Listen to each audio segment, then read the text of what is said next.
Hello नमस्कार guys, welcome in our YouTube channel. आज का टॉपिक होगा अपना स्ट्रक्चर ऑफ द लैरिंग्स। जैसे प्रीवियस क्लासेस में हमने देखा था अपर रिस्पिरेटरी ट्रैक्ट के ऑर्गन के अंदर nose, nasal cavity and pharynx.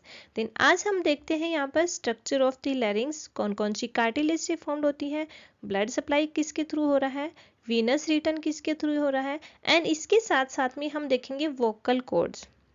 Then आज आपका अपना टॉपिक होगा फेरिंग्स।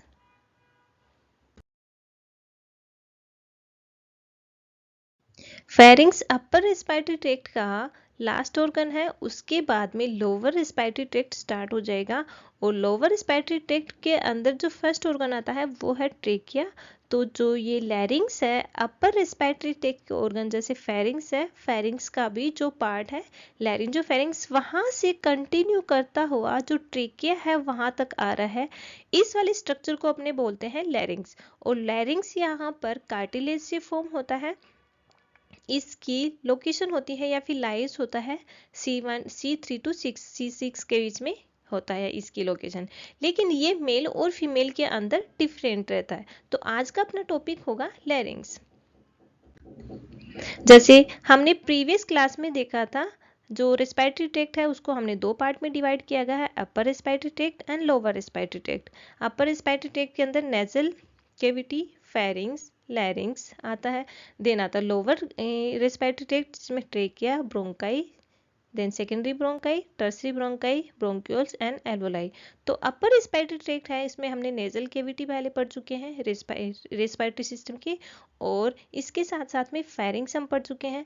एंड अब थर्ड नंबर पे आता है लैरिंग्स। तो आज हम पढ़ेंगे लैरिंग्स।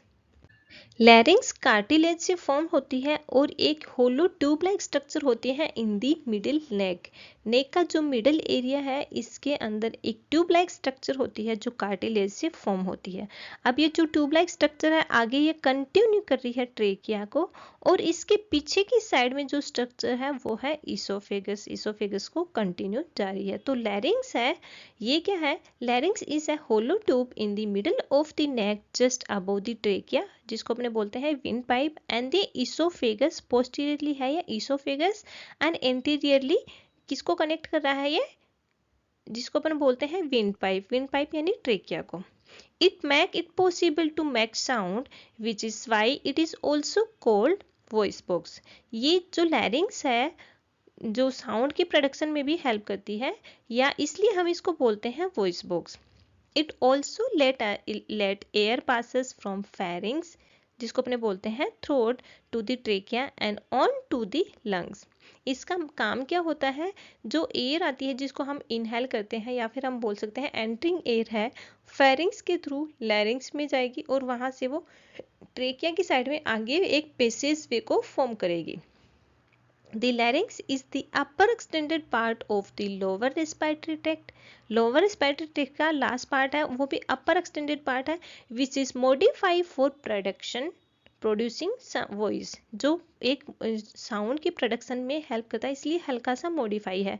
Hence it is called voice box, या फिर हम इसको बोल सकते हैं organ of the phonations। organ of the phonation और वॉइस बॉक्स दोनों ही एक ही है, क्योंकि लैरिंग्स का काम क्या होता है, ये हेल्प करता है वॉइस प्रोडक्शन के अंदर, क्योंकि इसके अंदर वोकल कॉर्ड होते हैं और वोकल कॉर्ड वाइब्रेट होते हैं, जिसकी वजह से जो वॉइस है वो उसका प्रोड्यूस होता है या फिर वॉइस का प्रोडक्शन होता है। It is also an air passage, ये एयर पेसेज की तरह भी फंक्शन करती है क्योंकि एयरवे लाइन है आगे उसको कंटिन्यू करके रखती है। Larynx link the laryngopharynx and the trachea at the level of the 3rd to 6th cervical vertebra।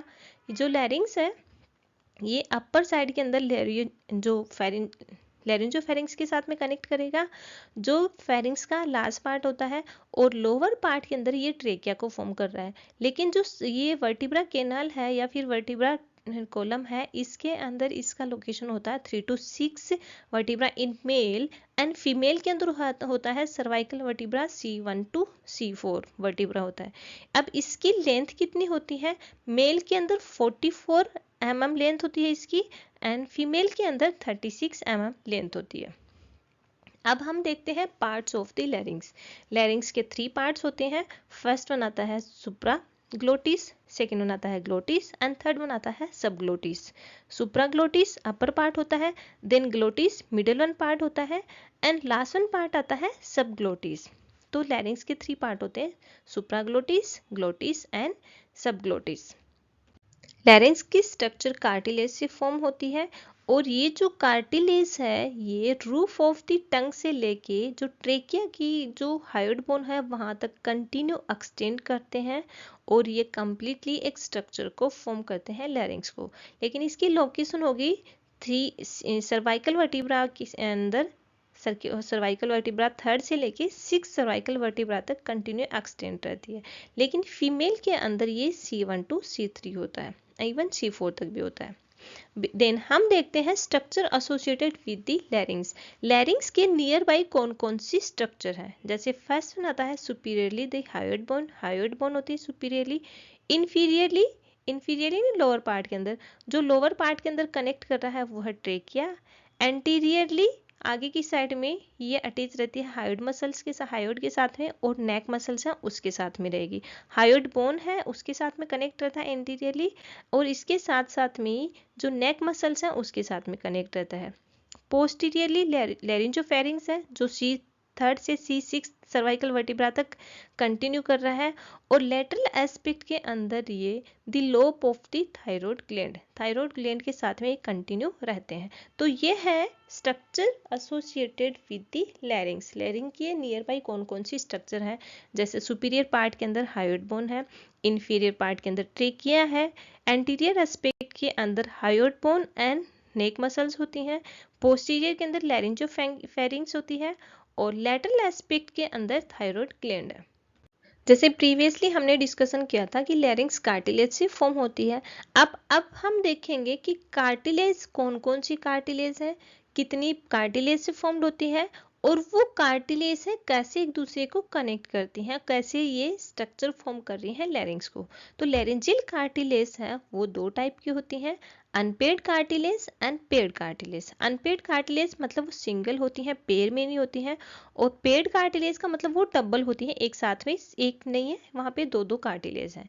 तो जो अनपेयर्ड कार्टिलेज है वो नंबर 3 होती है, 3 होती हैं। सबसे पहले आता है थायराइड कार्टिलेज, सेकेंड वन आता है cricoid cartilage and third one आता है एपिग्लोटिस कार्टिलेज। और ये जो थायराइड कार्टिलेज और क्रिकोइड कार्टिलेज ये हाइलिन कार्टिलेज का ही पार्ट है, और जो एपिग्लोटिस है ये इलास्टिन कार्टिलेज से फॉर्म होता है। वहीं पे थायराइड कार्टिलेज, क्रिकोइड कार्टिलेज और पेयर्ड कार्टिलेज के अंदर आता है एरिटोनॉइड कार्टिलेज, ये फॉर्म होते हैं हाइलिन कार्टिलेज से। एपिग्लोटिस है ये फॉर्म होता है इलास्टिन कार्टिलेज से। तो अब देखो थायराइड कार्टिलेज, क्रिकोइड कार्टिलेज और एपिग्लोटिस कार्टिलेज ये तीनों है अनपेयर्ड, और पेयर्ड के अंदर आते हैं एरिटोनॉइड, कॉर्निकुलेट एंड कॉर्निफॉर्म। ये 3 कार्टिलेज आते हैं पेयर्ड कार्टिलेज के अंदर। तो हम डायग्राम के अंदर देखेंगे, जैसे ये है पोस्टीरियरली डायग्राम मतलब पीछे का पोर्शन है, and this one anteriorly diagram. तो जो ब्राउन कलर का है वो है थायराइड कार्टिलेज, और उसके बाद में जो स्काई ब्लू कलर के अंदर मेंशन है ये है दिस वन एरिटोनॉइड कार्टिलेज, और एरिटोनॉइड कार्टिलेज के नीचे की साइड में प्रेजेंट होता है cricoid cartilage. Then corniculate cartilage and corniform cartilage. Corniculate cartilage है ये जो एरिटोनॉइड कार्टिलेज के ऊपर डोटेड टाइप का दिखाई दे रहा है पर्पल कलर के अंदर, वो है कॉर्निकुलेट कार्टिलेज। और कॉर्निकुलेट कार्टिलेज के ही अपसाइड के अंदर यहाँ पर प्रेजेंट होता है कॉर्निफॉर्म कार्टिलेज, ये भी है पेयर कार्टिलेज। ये है अपना पोस्टीरियरली, और एंटीरियरली के अंदर thyroid cartilage, arytenoid cartilage anterior aspect के अंदर नहीं दिखते हैं, सिर्फ पोस्टीरियर एस्पेक्ट में दिखते हैं। एंड क्रिकोइड कार्टिलेज वो एंटीरियर एस्पेक्ट के अंदर नैरो होता है, वहीं पे पोस्टीरियर एस्पेक्ट के अंदर वो वाइड होता है। और वहीं पे थायराइड कार्टिलेज होता है वो एंटीरियरली यहाँ पे थायराइड प्रोमिनेंस को फॉर्म करती है, और आपस में दोनों फॉर्म होके ये फॉर्म कर रही हैं एडम्स एप्पल, जिसको अपन बोलते हैं थायराइड प्रोमिनेंस या फिर एडम्स एप्पल, जो मेल के अंदर विजुअलाइज हो सकता है, हम आराम से देख सकते हैं। ये है अडल्ट मेल के अंदर हम देख सकते हैं, इसको अपन बोलते हैं एडम्स एप्पल। देन अब हम फर्स्ट नंबर पे देखेंगे thyroid cartilage. The thyroid cartilage is the most prominent and the consist of 2 flat pieces of hyaline cartilage. जैसे हमने प्रीवियसली देखा था कि thyroid cartilage, cricoid cartilage and arytenoid cartilage ये तीनों ही हाइलिन कार्टिलेज से फॉर्म्ड होती हैं। लेकिन थायराइड कार्टिलेज है, इसके अंदर दो पीसेस के अंदर आपस में फॉर्म होके फ्यूज होके एंटीरियर एस्पेक्ट के अंदर फ्यूज होके ये एडम्स एप्पल को फॉर्म कर रही है। ये दो प्लेट्स हैं, थायराइड पैलेट्स हैं ये या फिर अपन बोल सकते हैं हाइलिन कार्टिलेज की पैलेट्स हैं। ये एंटीरियर एस्पेक्ट में आगे की साइड में फॉर्म होके या फिर आगे की साइड में फ्यूज होके ये एडम्स एप्पल को फॉर्म कर रही है। और पोस्टीरियर साइड के अंदर the posteriorly border of the each lamina is extended to form two process के अंदर फॉर्म हो रहा है, जिसको अपन बोलते हैं superior and inferior cornu. Superior and inferior cornu, क्योंकि पीछे की साइड में ये कंप्लीटली एनसर्किल नहीं कर रही है लैरिंग्स को, वहां से ये सुपीरियरली एंड इंफीरियरली कॉर्न्स के अंदर कॉर्न्यू के अंदर कन्वर्ट हो जाएंगी दो पार्ट के अंदर। आगे की साइड में ये आपस में फ्यूज होके एंटीरियर एस्पेक्ट में तो ये फ्यूज होके फॉर्म कर रही है एडम्स एप्पल को, और पोस्टीरियर के अंदर ये फ्यूज नहीं है, सेपरेट है दोनों के दोनों, क्योंकि ये लैरिंग्स को कंप्लीटली एनसर्किल नहीं कर रही है और उसकी वजह से ये फॉर्म कर रही है superior and inferior cornu. The upper part of the thyroid gland is lined with the stratified squamous epithelium। जो थायराइड कार्टिलेज का अपर पार्ट है ये फॉर्म करता लाइनिंग करता है स्ट्रेटिफाइड स्क्वेमस एपिथेलियम, क्योंकि जो लैरिंजोफैरिंक्स था वो कंटिन्यूअसली फॉर्म हो रखा था स्ट्रेटिफाइड स्क्वेमस एपिथेलियम, तो वही कंटिन्यू करेगा। और उसके बाद में जो लोअर पार्ट है थायराइड कार्टिलेज का वो लाइन होता है सिलिएटेड कोलुमनार एपिथेलियम, जो आगे जाके ट्रेकिया को भी वही lining same lining continue line करेगी। The thyroid cartilage form most of the anterior and lateral wall of the pharynx। जो thyroid cartilage है ये most probably anteriorly and lateral aspect को फॉर्म कर रही है, क्योंकि posteriorly ये enclosed नहीं है, partially है, जिसकी वजह से दो फॉर्म कर लेते हैं, जिसको अपन बोलते हैं superior and inferior cornea। अब सेकेंड नंबर पे आती है क्रिकोइड कार्टिलेज। अब जैसे दिस वन थायराइड कार्टिलेज जो क्या है superior and inferior cornu posterior aspect के अंदर, पोस्टीरियर एस्पेक्ट के अंदर ये सुपीरियर एंड इंफीरियर कॉर्न्यू को फॉर्म कर रही है, और एंटीरियर एस्पेक्ट के अंदर ये एडम्स एप्पल को फॉर्म कर रही है। तो इसके जस्ट नीचे प्रेजेंट होती है वो सेकेंड नंबर की कार्टिलेज है, उसको अपन बोलते हैं क्रिकोइड कार्टिलेज, जो यहाँ पर येलोइश कलर के अंदर मेंशन है। लेकिन ये जो क्रिकोइड कार्टिलेज है पोस्टीरियर एस्पेक्ट में ब्रॉड है, वहीं पे जो एंटीरियर एस्पेक्ट है उसके अंदर रिंग शेप की है, जिसको अपने रिंग शेप की है और जिसको अपन बोलते हैं narrow. Cricoid cartilage lie below the thyroid cartilage and composed of hyaline cartilage. ये भी हाइलिन कार्टिलेज से ही फॉर्म है as like as the thyroid cartilage. इसकी शेप है रिंग शेप होती है और कंप्लीटली जो लैरिंग्स है उसको एनसर्किल कर रही है, कंप्लीटली एनसर्किल कर रही है। Encircle the larynx with the narrow part anteriorly and the broad part posteriorly। posterior part broad है, वहीं पे anterior part है ये इसका narrow है। The broad posterior part articulate with the arytenoid cartilage। और जो broad part ये जो cricoid part है ये आगे जाके articulate हो रहा है arytenoid cartilage से। दिस वन एरिटेनोइड कार्टिलेज, और एरिटेनोइड कार्टिलेज पेड कार्टिलेज है, नंबर में 2 है और इनकी शेप होती है pyramidal shape. The broad posterior part articulate with the anterior arytenoid cartilage above and with the inferior cornea of the thyroid cartilage। inferior cornea of the thyroid cartilage, ये जो thyroid cartilage है इसका नीचे वाला part है, इसको अपन बोलते हैं inferior cornea, और ये जो अपर पार्ट है इसको अपन बोलते हैं superior cornea। This one superior cornea and जो लोअर पार्ट है इसको अपने बोलते हैं इंफीरियर कॉर्न्यू थायराइड कार्टिलेज, क्योंकि ये कंप्लीटली सर्किल नहीं कर रही है पोस्टीरियर एस्पेक्ट में, जबकि हम देख रहे हैं कि एंटीरियर एस्पेक्ट में ये कंप्लीटली सर्किल फॉर्म कर रही है। It is line with the ciliated columnar epithelium as like as the thyroid का लोअर पार्ट था वो भी सिलिएटेड कोलुमिनार एपिथेलियम से लाइन कर रहा था। तो सेम कंडीशन में, क्योंकि इसके जस्ट नीचे की साइड में प्रेजेंट है थायराइड कार्टिलेज के नीचे क्रिकोइड कार्टिलेज, तो इसकी लाइनिंग भी रहेगी सिलिएटेड कोलुमिनार एपिथेलियम टिश्यू। और ciliated columnar epithelium tissue means वहाँ पे सीलिया प्रेजेंट होती हैं जो कंटिन्यूसली एक बैरियर का कोज करेंगी, जो कोई भी अपनी एयर के साथ में कुछ स्मॉल पार्टिकल्स अंदर एंट्री कर रहे हैं उसके लिए वो एक बैरियर का फंक्शन करती है। तो जैसे इस डायग्राम के अंदर हम देख सकते हैं जो ग्रीनिश कलर है वो एपिग्लोटिस है, और इसके बाद में ये जो यहाँ पे ग्रे कलर की, डार्क ग्रे कलर की मेंशन है वो हायोइड बोन है, and then one thyroid membranes है ये, and then thyroid cartilage, brownish colour की थायराइड कार्टिलेज है, देन कॉर्निकुलेट कार्टिलेज जो पर्पल कलर की है नंबर पेयर के अंदर है, और वो एरिटनोइड कार्टिलेज के अपर बॉर्डर पे प्रेजेंट रहती है। देन कॉर्निकुलेट कार्टिलेज होगा, देन एरिटनोइड कार्टिलेज जो यहाँ पर क्रिकोइड कार्टिलेज के जस्ट ऊपर प्रेजेंट होती है पेयर कार्टिलेज, वो है एरिटनोइड कार्टिलेज, और जो नीचे की साइड में प्रेजेंट है वो है क्रिकोइड कार्टिलेज।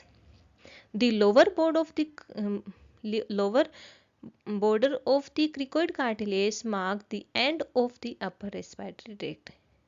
जो लोअर बोर्ड है क्रिकोइड कार्टिलेज का, ये एंड कर रहा है, लास्ट पार्ट है अपर रेस्पिरेटरी ट्रैक्ट का, क्योंकि इसके बाद में ट्रेकिया स्टार्ट हो जाएगा, और ट्रेकिया आता है लोअर रेस्पिरेटरी ट्रैक्ट के अंदर। देन अनपेड कार्टिलेज के अंदर थर्ड नंबर आता है एपिग्लोटिस। एपिग्लोटिस एक लीफ शेप्ड की फाइब्रोइलास्टिक कार्टिलेज होती है जो अटैच होती है एक फ्लेक्सिबल स्टाल्क के साथ में। एक फ्लेक्सिबल स्टाल्क होता है उसके साथ में अटैच होती है of the cartilage to the inner surface of the anterior wall of the thyroid cartilage, जो प्रेजेंट होता है inner surface of the anterior wall of the thyroid cartilage के अंदर प्रेजेंट होता है फ्लेक्सिबल स्टाल्क। उसके ऊपर ये एक लीफ लाइक स्ट्रक्चर फॉर्म होती है, इसको अपन बोलते हैं एपिग्लोटिस, और ये फॉर्म होती है फाइब्रोइलास्टिक कार्टिलेज से। The epiglottis is a small leaf shaped piece of the elastic cartilage. Epiglottis एक स्मॉल लीफ शेप की एक इलास्टिक कार्टिलेज है।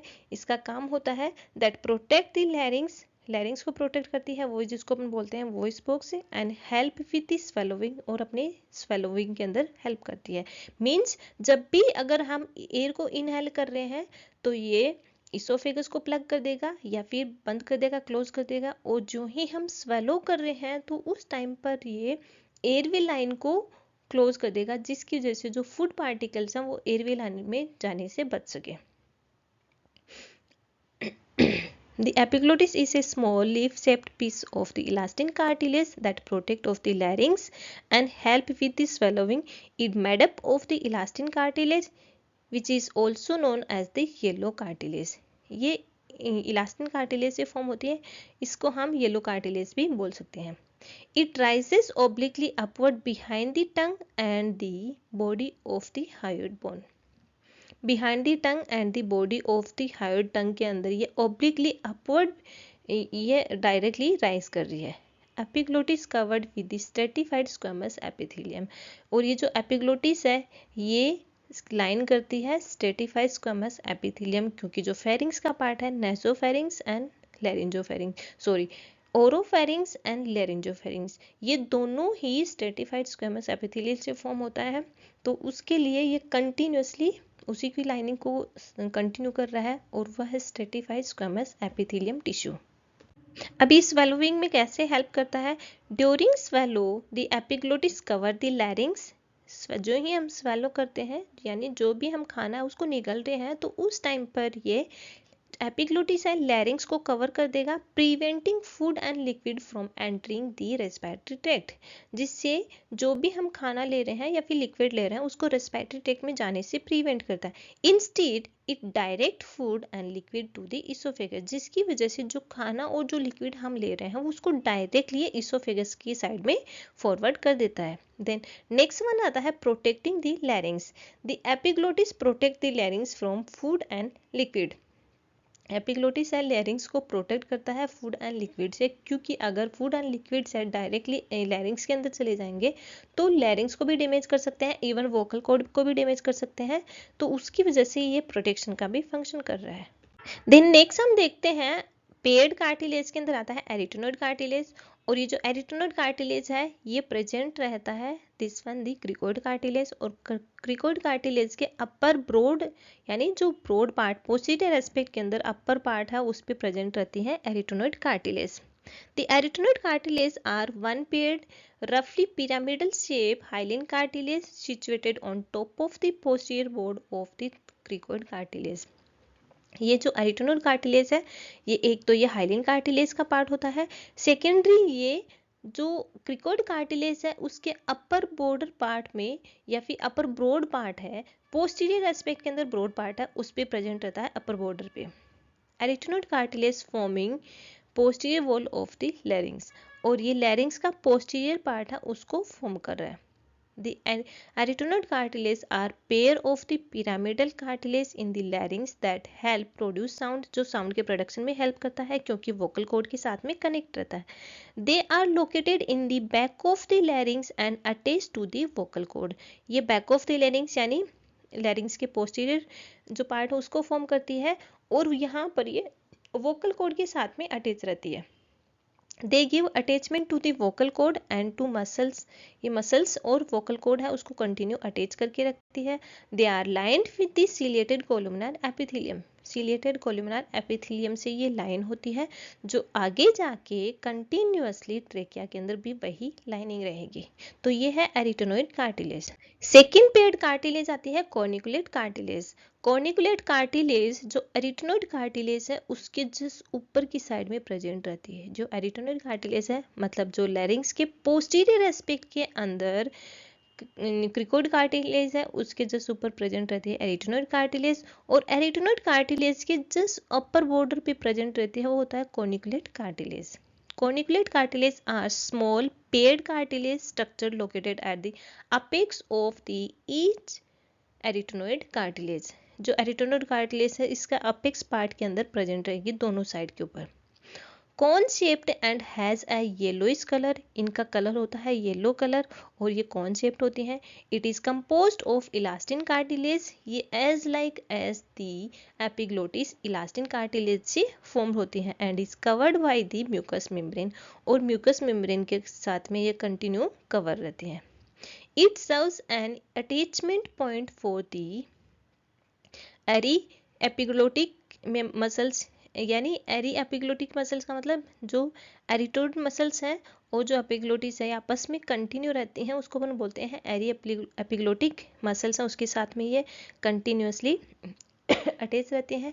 विच help to close the epiglottis, जिसकी वजह से जो एपिग्लोटिस है उसको वो क्लोज कर सकते हैं during the swallowing to prevent food from the entering the air, जिसकी वजह से जो एपिग्लोटिस है उसको वो epiglottis during the swallowing epiglottis है ये लैरिंग्स को क्लोज कर देगा, जिसकी वजह से जो फूड पार्टिकल्स है वो अंदर आने से हम उसको रोक सकें या फिर अंदर आने से एपिग्लोटिस उसको रोक लेगा। In addition, corniculate cartilage help regulate the tension of the vocal cord by supporting the arytenoid cartilage। जो एरिटेनोइड कार्टिलेज है ये सपोर्ट, इसके सपोर्ट के साथ साथ में ये वोकल कॉर्ड है उसके अंदर जो टेंशन होती है उसको रेगुलेट करके रखता है, जिसकी वजह से ओपन ये जो वोकल कॉर्ड है कब ओपन हो रहे हैं एंड कब क्लोज हो रहे हैं, जिसकी वजह से जो वाइब्रेशन है उसके थ्रू साउंड का प्रोडक्शन प्रॉपरली हो जाए। लेकिन with the supporting the arytenoid cartilage, arytenoid cartilage की हेल्प के थ्रू ही, सपोर्ट के थ्रू ही उसको रेगुलेट करते हैं। This help to control the pitch and tone of the voice, और इसकी वजह से जो साउंड है उसकी पिच एंड टोन है ये दोनों ही रेगुलेट करती है कॉर्निकुलेट कार्टिलेज। क्यूनिफॉर्म कार्टिलेज भी पेयर कार्टिलेज है, इसकी कलर येलोइश कलर होती है, कॉन शेप्ड होता है, even wedge shaped and cone shaped दोनों ही होता है, और ये प्रेजेंट होती है जो अपनी कॉर्निकुलेट कार्टिलेज है इसके नियर बाय प्रेजेंट रहती है, इसके अपर साइड में प्रेजेंट ही रहेगी। Cuneiform cartilage are small phase shaped cartilage होती है, कॉन शेप्ड है और इसका कलर होता है yellow. They are composed of the hyaline cartilage, ये हाइलिन कार्टिलेज से फॉर्म्ड होती है as like as the thyroid cartilage, cricoid cartilage and arytenoid cartilage. इनके अकॉर्डिंग ये क्यूनिफॉर्म कार्टिलेज है, ये भी हाइलिन कार्टिलेज से फॉर्म होती है। वहीं पे एपिग्लोटिस एंड कॉर्निकुलेट कार्टिलेज है ये दोनों ही इलास्टिन कार्टिलेज का पार्ट है। They are covered by the mucous membrane, mucous membrane से कवर्ड रहते हैं and are situated just above the corniculate cartilage and situated just above the corniculate cartilage. Corniculate cartilage है ये जो पर्पल कलर की है, कॉर्निकुलेट कार्टिलेज इसके just upper part के अंदर पोस्टीरियर एस्पेक्ट के अंदर सिचुएटेड रहती है। They may have also helped to regulate the tension of the vocal cord, contributing to the production of the sound during the speech। तो speech sounding में help करने वाली कार्टिलेज है जिसमें तीन कार्टिलेज हैं, एरिटेनॉइड cartilage, corniculate cartilage and cuneiform cartilage. ये तीनों ही कार्टिलेज पेयर के अंदर होती हैं और ये वोकल कॉर्ड है उसके मूवमेंट को या फिर उसकी जो टेंशन है उसको रेगुलेट करते हैं, जिसकी वजह से वोकल कॉर्ड है कब ओपन हो रहे हैं एंड कब क्लोज हो रहे हैं, ये तीनों के तीनों उसको रेगुलेट कर रही हैं, जिससे जो साउंड प्रोडक्शन है उसके अंदर हेल्प हो। कार्टिलेज पढ़ने के बाद में हम देखते हैं कि लैरिंग्स को ब्लड सप्लाई और नर्व सप्लाई किसके थ्रू होता है। तो ब्लड सप्लाई में आर्टेरियल ब्लड सप्लाई है वो superior and inferior laryngeal artery के थ्रू होगा, which is the branch of the internal carotid artery. जो इंटरनल कैरोटिड आर्टरी है उसकी ब्रांचेस होती हैं, जैसे this one internal carotid artery है, और इंटरनल कैरोटिड आर्टरी आगे जाके थायराइड आर्टरी के अंदर कन्वर्ट हो रही है, जो दो टाइप की होती है, superior thyroid artery and the inferior thyroid artery. Superior thyroid artery जो अपर पार्ट से होती है और इंफीरियर थायराइड आर्टरी जो लोअर पार्ट से होती है। ये inferior thyroid artery and superior thyroid artery है आगे जाके लैरिंजियल आर्टरी के अंदर कन्वर्ट हो जाएंगी, और यही लैरिंजियल आर्टरी है वो लैरिंग्स को ब्लड सप्लाई कर रही है, या फिर जो ऑक्सीजनेटेड ब्लड सप्लाई हो रहा है वो है लैरिंजियल आर्टरी के थ्रू। लैरिंजियल आर्टरी के अंदर भी आता है superior and inferior laryngeal artery. This mean superior laryngeal artery and this in the inferior laryngeal artery, which is the branch of the superior and inferior thyroid artery. Superior and inferior thyroid artery की branches हैं, और यही superior और inferior thyroid artery है ये internal carotid artery की branches हैं। Then हम देखते हैं नर्व सप्लाई। नर्व सप्लाई इसके अंदर मैन तो हम देखेंगे कि नर्व सप्लाई इसको वैगस नर्व के थ्रू होती है जो पैरासिम्पैथेटिक रेस्पॉन्स करती है। पैरासिम्पैथेटिक रेस्पॉन्स के लिए तो वैगस नर्व है वो इसको रेस्पॉन्स करती है, जिसके अंदर आती है superior and superior laryngeal nerves and the recurrent laryngeal nerves. जैसे अपर बॉर्डर के अंदर हम देखते हैं दिस वन वेगस नर्व, ये येलो कलर में दिख रहा है दिस वन वेगस नर्व, और उसके बाद में ये अंदर की साइड में जा रही है येलो कलर की, ये है सुपीरियर लैरिंजियल आर्टरी जो अपर बॉर्डर को सप्लाई कर रही है बोथ साइड के अंदर, this one also superior laryngeal artery. और वहीं पर जो नीचे की साइड से आ रही है दिस वन वेगस नर्व, और यहाँ से जो ब्रांच निकल रही है अंदर की साइड में बोथ साइड में right sided and left sided, ये दोनों ही साइड को जो ब्लड सप्लाई कर रही है उसको अपन बोलते हैं recurrent laryngeal artery, sorry recurrent laryngeal nerves. जो वेगस नर्व है उसी की ब्रांच है, अपर पार्ट के अंदर तो है सुपीरियर लैरिंजियल नर्व, जो सुपीरियर लैरिंजियल नर्व जो यहाँ से ब्रांचिंग हो रही है दोनों साइड के अंदर, वहीं पे जो इंफीरियर पार्ट है लोअर पार्ट है वहां से आ रही है ये वेगस नर्व की ब्रांच है जिसको हम बोलते हैं रिकरेंट लैरिंजियल नर्व्स, जो राइट साइड से भी जा रही है एंड दी लेफ्ट साइड से भी जा रही है। ये लोअर पार्ट ऑफ दी लैरिंग्स को नर्व सप्लाई करेगी, लेकिन ये ब्रांच किसकी है वेगस नर्व की है, और वेगस नर्व क्रेनियल नर्व की नंबर 10th नंबर इनकी क्रेनियल नर्व है, और इसका रेस्पॉन्स होता है पैरासिम्पैथेटिक रेस्पॉन्स। क्योंकि जितने भी क्रेनियल नर्व है उन सबका मेन फंक्शन होता है पैरासिम्पैथेटिक रेस्पॉन्स, और जो सिंपैथेटिक रेस्पॉन्स है वो सुपीरियर सर्वाइकल गैंग्लियास फॉर्म करते हैं। अब हम देखते हैं vocal cords. Vocal cords are the two folds of the mucous membrane. Mucous membrane की दो फोल्ड्स होती हैं with cord like free edge, जिनका एज फ्री होता है, with extend from the inner wall of the, ये एक्सटेंड रहते हैं inner wall of the thyroid prominent anteriorly and arytenoid cartilage posteriorly. ये जो वोकल कॉर्ड है ये फोल्ड लाइक म्यूकस मेम्ब्रेन से फॉर्म होती हैं, और ये एंटीरियर एस्पेक्ट के अंदर दो थायराइड प्रोमिनेंट है उसके साथ में कंटिन्यू रहती हैं, और पोस्टीरियर एस्पेक्ट के अंदर जो एरिटेनॉइड कार्टिलेज है उसके साथ में कंटिन्यू रहती हैं। अब ये जो है नीचे की साइड में इसको अपन बोलते हैं एरिटेनॉइड कार्टिलेज, एंड जो बीच के अंदर जो स्पेस दिखाई दे रहा है यह है ट्रेकिया, एंड जो ये वाइटिस कलर दिखाई दे रहा है यह है वोकल कॉर्ड, और ये जो बाहर की साइड में जो कार्टिलेज है ये है थायराइड कार्टिलेज। अब यहाँ पे जो वोकल कॉर्ड है या ओपन रहते हैं या फिर क्लोज रहते हैं, तो अगर वहाँ पे ओपन है वोकल कॉर्ड ओपन है दैट इस कंडीशन को अपन बोलते हैं अबडक्टेड वोकल कॉर्ड, और अगर वोकल कॉर्ड क्लोज है तो उसको अपन बोलते हैं एडक्टेड वोकल कॉर्ड। तो अब देखेंगे abducted vocal cord. Abducted vocal cords when the muscles controlling the vocal cords are relaxed. जो वोकल कॉर्ड को कंट्रोल करने वाली मसल्स है वो रिलैक्स हैं, उस कंडीशन में वोकल कॉर्ड है ओपन रहेंगे, एक पेसेज अवे फॉर्म करेंगे जिसकी वजह से जो एयर है लैरिंग से ट्रेकिया के अंदर चली जाएगी, ओपन रहेगी यहाँ से, अगर ये ओपन है तो एयर है यहाँ से होते हुए ट्रेकिया के अंदर चली जाएगी। इसको अपन बोलते हैं अबडक्टेड वोकल कॉर्ड। और वहीं पे अगर अडक्टेड वोकल कॉर्ड है तो जो मसल कंट्रोलिंग है, वोकल कॉर्ड को कंट्रोल करने वाली मसल्स हैं वो कॉन्ट्रैक्ट है। अगर कॉन्ट्रैक्ट है तो उस कंडीशंस में ये जो वोकल कॉर्ड है ये स्ट्रेच आउट हो जाएंगे और स्ट्रेचिंग की वजह से ये टाइटली क्लोज हो जाएंगे। इसको अपन बोलते हैं अबडक्टेड वोकल कॉर्ड। अब देखो जो वोकल कॉर्ड ओपन हो रहे हैं, क्लोज हो रहे हैं, इसके बेस पे साउंड का प्रोडक्शन कैसे हो रहा है। When air passes through the larynx the vocal cord vibrate and produce sound. जब एयर पासेस हो रही है लैरिंग्स के थ्रू तो वोकल कॉर्ड वाइब्रेट होंगे और साउंड का प्रोडक्शन होगा।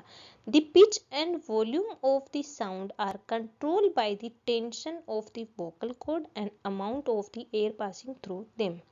जो पिच एंड वॉल्यूम है साउंड का वो कंट्रोल होती है tension of the vocal cords. Vocal cord जितना स्ट्रेच हो रहे हैं, जितनी टेंशन हो रही है, जितना टेंशन अप्लाई हो रहा है, जितनी स्ट्रेचिंग हो रही है उतना ही, या फिर हम इसके साथ साथ में and the amount of air passing through them, और कितनी एयर उनके थ्रू अंदर से जा रही है, उसी के बेस पे पिच और साउंड की वॉल्यूम है वो अफेक्ट होती है या फिर प्रोडक्शन होता है। एंड लास्ट में हम देखते हैं फंक्शन ऑफ द लैरिंग्स। जब फंक्शन ऑफ द लैरिंग्स में फर्स्ट फंक्शन होता है production of the sound, second one आता है production of the protection of the lower respiratory tract. Lower respiratory tract को भी प्रोटेक्ट करके रखता है क्योंकि ये लोअर रेस्पिरेटरी ट्रैक्ट के अंदर फूड एंड वाटर को हम अंदर नहीं जाने दे रहा है, जिसकी वजह से उसको प्रोटेक्ट करके रखेगा। थर्ड वन आता है provide passage to air to travel from the pharynx to the trachea. एक पैसेज अभी को फॉर्म कर रहा है जिसकी वजह से जो एयर है फेरिंग से ट्रेकिया के अंदर चला जाए। एंड लास्ट वन आता है ये एयर को ह्यूमिडिफाई करता है, फिल्टर करेगा एंड वार्मिंग करेगा, जिसकी वजह से जो इंस्पायर्ड एयर है अंदर जाके जो म्यूकोजल लेयर है या फिर जो लाइनिंग है उसको इरिटेट होने से प्रिवेंट कर सके। Thank you guys, thank you so much. अगर ये वीडियो पसंद आई तो please like share and subscribe. Thank you.